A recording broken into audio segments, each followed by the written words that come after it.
မင်္ဂလာပါညီကိုတို့ရေကျွန်တော်ကိုဖူဆယ်ဖက်နဲ့မင်းကြာညီကိုရှိတယ်ဗျာဖူဆယ်ဖက်တဲ့ကြောစီကိုမနေ့ကမှရောက်လာတာဆိုတော့ကျွန်တော်ဒီနေ့ဗီဒီယိုပြန်ရိုက်ပေးတာပါ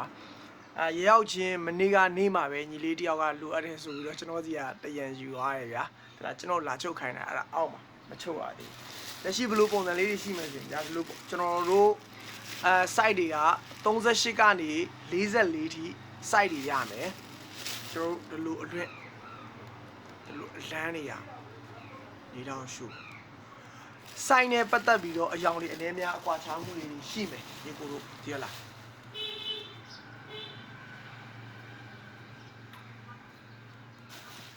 ပန်တတ်မှာပန်တတ်ဘယ်လိုပြောမလဲဇလန်လေးရှိရဗျာကျွန်တော်ပန်နဲ့ပတ်သက်ပြီးတော့ကြည့်ရလားတခြားဟာတွေဆိုင်ကျွန်တော်ပန်ကိုပူကြိုက်တယ်ဗျာဒီလားဖူးစင်မှာအဲ့လိုပုံစံမျိုးကျွန်တော်ပန်ကိုတတ်မှာတယ်အဲကြောင့်မလို့ပါ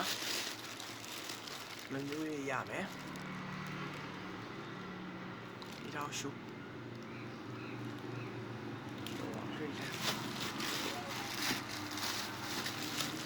ဦးရဲသူယူဗျာကျွန်တော်ပြောရမယ်ညီကိုတို့နေတော့ရှုလုံးဝအလွင့်လန်းခြေပေါ်နေတဲ့ဖက်နှက်မျိုးကြီးခြေကိုလုံးဝပေါ်နေပါ